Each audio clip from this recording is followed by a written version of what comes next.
ಒಂದು ಇನ್ಸ್ಟೆಂಟ್ ದೋಸೆ ಪ್ರೀಮಿಕ್ಸ್ನ ಅಂದರೆ ದೋಸೆ ಹಿಟ್ಟಿನ ಪುಡಿಯನ್ನು ಮನೆಯಲ್ಲಿ ತುಂಬಾ ಸುಲಭವಾಗಿ ಮಾಡಿಕೊಂಡು ನಾವು ನೆನೆದಾಗ ಅಕ್ಕಿ ಉದ್ದನ್ನು ನೆನೆಸದೆ ದಿಢೀರಾಗಿ ಫಟಾಫಟ್ ಅಂತ 10ಕ್ಕಿಂತಲೂ ಜಾಸ್ತಿ ವಿಧದ ದೋಸೆನ ಸುಲಭವಾಗಿ ಮಾಡ್ಬೋದು. ಅದು ಹೇಗೆಂತ ಗೊತ್ತಾಗಬೇಕಾದ್ರೆ ಈ ವಿಡಿಯೋ ಪೂರ್ತಿ ನೋಡಿ.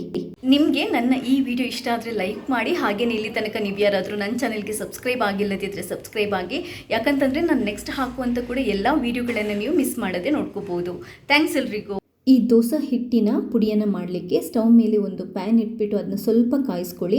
ಅದಾದ ನಂತರ 1.5 ಕಪ್ಪಷ್ಟು ದೋಸೆ ಅಕ್ಕಿಯನ್ನು ಅಂದರೆ ದೋಸೆ ಅಕ್ಕಿಯನ್ನು ತೊಳೆದ್ಬಿಟ್ಟು ಚೆನ್ನಾಗಿ ಒಣಗಿಸ್ಬಿಟ್ಟು ಡ್ರೈ ಆಗಿರುವಂಥ ಅಕ್ಕಿಯನ್ನು ಹಾಕಿಬಿಟ್ಟು ನಾವು ಹುರಿದ್ಕೋಬೇಕಾಗುತ್ತೆ. 1.5 ಕಪ್ ಹುರಿಯೋದು ಅಂತಂದರೆ ಪೂರ್ತಿಯಾಗಿ ಅದನ್ನ ಹುರಿಯೋದಲ್ಲ, ಒಂದು ಸ್ವಲ್ಪ ರೋಸ್ಟ್ ಮಾಡ್ಕೊಳ್ಳೋದು, ಅದನ್ನ ಗ್ರೈಂಡ್ ಮಾಡಲಿಕ್ಕೆ ಈಸಿ ಆಗೋ ತನಕ. ಇದನ್ನ ಇವಾಗ ನಾವು ತಣ್ಣಗಾಗಲಿಕ್ಕೆ ಬಿಡೋಣ. ಅಕ್ಕಿಯನ್ನು ರೋಸ್ಟ್ ಮಾಡಿದಾಯಿತು. ಇವಾಗ ನಾವು 1.5 ಕಪ್ಪಷ್ಟು ಅಕ್ಕಿ ತಗೊಂಡ್ರೆ ಅದಕ್ಕೆ ಅರ್ಧ ಕಪ್ಪಷ್ಟು ಉದ್ದಿನಬೇಳೆ, 2 ಟೇಬಲ್ ಸ್ಪೂನಷ್ಟು ಕಡಲೆಬೇಳೆ, 2 ಟೇಬಲ್ ಸ್ಪೂನಷ್ಟು ತೊಗರಿಬೇಳೆ, 1/4 ಟೇಬಲ್ ಸ್ಪೂನಷ್ಟು ಮೆಂತೆ ಇಷ್ಟನ್ನು ಹಾಕಿ ಇದನ್ನು ಕೂಡ ನೀಟಾಗಿ ಹುರಿದ್ಕೋಬೇಕು. ನೀವು ಇಲ್ಲಿ ಒಂದು ಗಮನಿಸಿ, ಈ 4 ಇಂಗ್ರೀಡಿಯೆಂಟ್ಸನ್ನು ಕೂಡ ನೀವು ತೊಳೆದು ಬಿಸಿಲಲ್ಲಿ ಒಣಗಿಸಿದರೆ ತುಂಬಾ ಒಳ್ಳೆಯದು. ಅದಾದ ನಂತರ ಒಂದು ಅರ್ಧ ಕಪ್ಪಷ್ಟು ಪೇಪರ್ ಅವಲಕ್ಕಿನ ಹಾಕೊತಾ ಇದ್ದೀನಿ. ಈ ಕಡಲೆಬೇಳೆ ಉದ್ದಿನಬೇಳೆ ಸ್ವಲ್ಪ ರೋಸ್ಟ್ ಆದ ನಂತರನೇ ನೀವು ಪೇಪರ್ ಅವಲಕ್ಕಿ ಹಾಕ್ಕೊಂಡು ಇದನ್ನು ಕೂಡ ಚೂರು ಹುರಿದ್ಕೋಬೇಕಾಗುತ್ತೆ. ಇದೆಲ್ಲ ಸ್ವಲ್ಪ ಕ್ರಿಸ್ಪಿ ಆದ ನಂತರ ನಾವಿದನ್ನ ತಣ್ಣಗಾಗಲಿಕ್ಕೆ ಬಿಡೋಣ. ಅಕ್ಕಿ ಆಲ್ರೆಡಿ ತಣ್ಣಗಾಗಿದೆ, ಇದು ಕೂಡ ತಣ್ಣಗಾಗಿದೆ. ಇವಾಗ ನಾವು ಮೊದಲು ಅಕ್ಕಿಯನ್ನು ಒಂದು ಮಿಕ್ಸಿಗೆ ಹಾಕ್ಕೊಂಡು ನೀಟಾಗಿ ಪುಡಿ ಮಾಡ್ಕೋಬೇಕು. ತುಂಬಾ ಚೆನ್ನಾಗಿ ಪುಡಿ ಆಗಬೇಕು, ತರಿ ಇರಬಾರ್ದು. ನೋಡಿ ಈ ಥರ ಇಷ್ಟು ಸಾಫ್ಟಾಗಿ ನೈಸಾಗಿ ಮೊದಲು ನಾವು ಅಕ್ಕಿನ ಗ್ರೈಂಡ್ ಮಾಡಿಕೊಂಡು ರೆಡಿ ಮಾಡಿ ಇಟ್ಕೊಂಡಿದ್ದೀನಿ. ಡ್ರೈ ಆಗಿ ಒಂಚೂರು ಮಾಯ್ಶ್ಚರ್ ಇರಬಾರ್ದು ಮಿಕ್ಸಿಯಲ್ಲಿ ಕೂಡ. ಇದಾದ ನಂತರ ಇವಾಗ ಉದ್ದಿನಬೇಳೆ, ಕಡಲೆಬೇಳೆ, ಅವಲಕ್ಕಿ ಎಲ್ಲ ಇದೆಯಲ್ಲ, ಇದು ಎಲ್ಲದನ್ನು ಒಟ್ಟಿಗೆ ನಾವು ತುಂಬಾ ಸಾಫ್ಟಾಗಿ ನೈಸಾಗಿ ಗ್ರೈಂಡ್ ಮಾಡ್ಕೋಬೇಕು. ನೆನ್ಪಿಟ್ಕೊಳ್ಳಿ, ಮಿಕ್ಸಿಯಲ್ಲಾಗಲಿ ನಾವು ಯೂಸ್ ಮಾಡೋ ಪಾತ್ರೆಯಲ್ಲಾಗಲಿ ಯಾವುದ್ರಲ್ಲೂ ನೀರಿನ ಪಸೆ ಇರಬಾರ್ದು. ನೋಡಿ ಇದಕ್ಕೆ ಇವಾಗ 2 ಟೇಬಲ್ ಸ್ಪೂನಷ್ಟು ರವೆ, 1/4 ಟೇಬಲ್ ಸ್ಪೂನಷ್ಟು ಸೋಡಾ ಪುಡಿ, 1 ಟೇಬಲ್ ಸ್ಪೂನಷ್ಟು ಉಪ್ಪಿನ ಪುಡಿ, ಟೇಬಲ್ ಸಾಲ್ಟ್ ಇಷ್ಟನ್ನು ಹಾಕ್ಕೊಂಡು ಮಿಕ್ಸ್ ಮಾಡ್ಕೊಳ್ಳಿ. ಇಷ್ಟೇ ಸೂಪರ್ ಆಗಿರುವಂಥ ಪರ್ಫೆಕ್ಟ್ ಆಗಿರುವಂತಹ ದೋಸೆ ಪ್ರೀಮಿಕ್ಸ್ ರೆಡಿಯಾಗಿದೆ.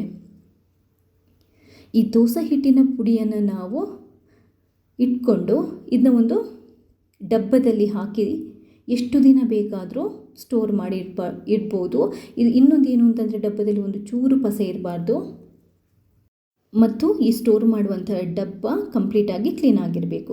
ಇವಾಗ ಇದನ್ನ ಯೂಸ್ ಮಾಡಿಕೊಂಡು, ಈ ಹಿಟ್ಟನ್ನು ಯೂಸ್ ಮಾಡಿಕೊಂಡು ದಿಢೀರಾಗಿ ದೋಸೆ ಹೇಗೆ ಮಾಡೋದು ಅನ್ನೋದನ್ನು ಹೇಳ್ಕೊಡ್ತಾ ಇದ್ದೀನಿ. ನಿಮಗೆ ದೋಸೆ ಮಾಡಲಿಕ್ಕೆ ಎಷ್ಟು ಹಿಟ್ಟು ಬೇಕು ಅಷ್ಟು ತಗೊಳ್ಳಿ. ನಾನೊಂದು 2 ಕಪ್ಪಷ್ಟು ಹಿಟ್ಟನ್ನು ತಗೊಂಡಿದ್ದೇನೆ. ಇದಕ್ಕೆ ಸ್ಟಾರ್ಟಿಂಗ್ ನಾನೊಂದು 2 ಕಪ್ಪಷ್ಟು ನೀರನ್ನು ಹಾಕೊತೀನಿ. 1/4 ಕಪ್ಪಷ್ಟು ಮೊಸರು ಹಾಕ್ಕೊಂಡು ನೀಟಾಗಿ ಮಿಕ್ಸ್ ಮಾಡ್ಕೊಳ್ಳಿ. ನಿಮಗೆ ನೀರು ಕಮ್ಮಿ ಆಯಿತು ಅಂತ ಏನಾದರೂ ಅನ್ನಿಸಿದರೆ ಮತ್ತೆ ಸ್ವಲ್ಪ ನೀರನ್ನು ಹಾಕ್ಕೊಂಡು ಅಡ್ಜಸ್ಟ್ ಮಾಡ್ಕೋಬೋದು. ನೀಟಾಗಿ ಹಿಟ್ಟನ್ನು ಕಲಿಸ್ಕೊಳ್ಳಿ. ದೋಸೆಗೆ ಯಾವ ಹದ ಬೇಕು ಆ ಹದಕ್ಕೆ ಹಿಟ್ಟನ್ನು ಕಲಿಸ್ಕೊಂಡು ದಿಢೀರಾಗಿ ನಾವು ದೋಸೆನ ಮಾಡ್ಬೋದು. ಸ್ಟವ್ ಮೇಲೆ ಒಂದು ತವನ ಇಟ್ಟು ತವನ ಚೆನ್ನಾಗಿ ಕಾಯಿಸ್ಕೊಂಡು ನಾವು ದೋಸೆನ ಮಾಡ್ಕೋಬೋದು. ನೋಡಿದ್ರಲ್ವಾ, ಉತ್ತಪ್ಪನೂ ಮಾಡ್ಬೋದು, ನಾರ್ಮಲ್ ದೋಸೆನೂ ಮಾಡ್ಬೋದು, ಪ್ಲೇನ್ ದೋಸೆನೂ ಮಾಡ್ಬೋದು. 10ಕ್ಕಿಂತಲೂ ಜಾಸ್ತಿ ವಿಧದ ದೋಸೆನ ತುಂಬಾ ಈಸಿಯಾಗಿ ಮಾಡ್ಬೋದು. ಒಂದು ಪ್ಲೇನ್ ದೋಸೆ ನಾನು ನಿಮಗೀಗ ಮಾಡಿ ತೋರಿಸಿದ್ದೀನಿ. ಇದಕ್ಕೆ ಚಟ್ನಿ ಪುಡಿ, ಮಸಾಲ ಪುಡಿ ಎಲ್ಲ ಹಾಕಿಬಿಟ್ಟು ಮಸಾಲೆ ದೋಸೆನೂ ಮಾಡ್ಕೋಬೋದು. ಹಾಗೆಯೇ ಇದರಿಂದ ಉತ್ತಪ್ಪ ಅಂದರೆ ಈರುಳ್ಳಿ ಎಲ್ಲ ಹಾಕಿಬಿಟ್ಟು ಈರುಳ್ಳಿದು ಉತ್ತಪ್ಪ ಮಾಡ್ತೀವಲ್ವ ಅದನ್ನ ಕೂಡ ಮಾಡ್ಬೋದು. ನಾನಿವಾಗ ಒಂದು ಪ್ಲೇನ್ ದೋಸೆ ಮಾಡಿದೆ. ಇದೇ ಹಿಟ್ಟಲ್ಲಿ ಇವಾಗ ಈ ಈರುಳ್ಳಿ ಹಾಕಿಬಿಟ್ಟು ಆನಿಯನ್ ದೋಸೆ ಅಥವಾ ಆನಿಯನ್ ಉತ್ತಪ್ಪ ಅಂತಾರಲ್ವ ಅದನ್ನ ಮಾಡ್ತಾಯಿದ್ದೇನೆ. ಮೇಲ್ಗಡೆಯಿಂದ ಸ್ವಲ್ಪ ಆಯಿಲನ್ನು ಹಾಕ್ಕೊಂಡು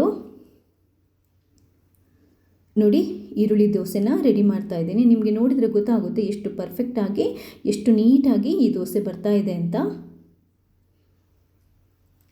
ನೋಡಿದ್ರಲ್ವಾ, ಇಷ್ಟೇ. ಒಂದು ಸರಿ ನೀವು ಈ ದೋಸೆ ಪುಡಿಯನ್ನು ರೆಡಿ ಮಾಡಿ ಇಟ್ಕೊಂಡ್ರೆ ತುಂಬಾ ಸುಲಭವಾಗಿ ನೆನೆದಾಗ ದೋಸೆ ಮಾಡ್ಬೋದು. ನಮಗೆ ಆಫೀಸ್ಗೆ ಹೋಗುವಾಗ ಅರ್ಜೆಂಟ್ ಇರುವಾಗ ಎಲ್ಲ ತುಂಬಾ ಸುಲಭವಾಗಿ ಯಾವಾಗ ಬೇಕಾದರೂ ಯಾವ ಥರದ ದೋಸೆ ಬೇಕಾದರೂ ಮಾಡ್ಬೋದು. ಈ ದೋಸೆ ಹಿಟ್ಟಿನ ಪುಡಿಯ ರೆಸಿಪಿ ನಿಮಗೆ ಇಷ್ಟ ಆದರೆ ಲೈಕ್ ಮಾಡಿ, ಹಾಗೆಯೇ ಶೇರ್ ಮಾಡಿ. ಇದೇ ಥರ ನನ್ನ ಈ ಪ್ರಯತ್ನನ ಸಪೋರ್ಟ್ ಮಾಡ್ತಾ ಇರಿ. ಹಾಗೆಯೇ ವಿಡಿಯೋ ಬಗ್ಗೆ ನಿಮ್ಮ ಫೀಡ್ಬ್ಯಾಕನ್ನು ಕೂಡ ಕೊಡಲಿಕ್ಕೆ ಮರಿಬೇಡಿ. ಥ್ಯಾಂಕ್ಸ್ ಎಲ್ರಿಗೂ.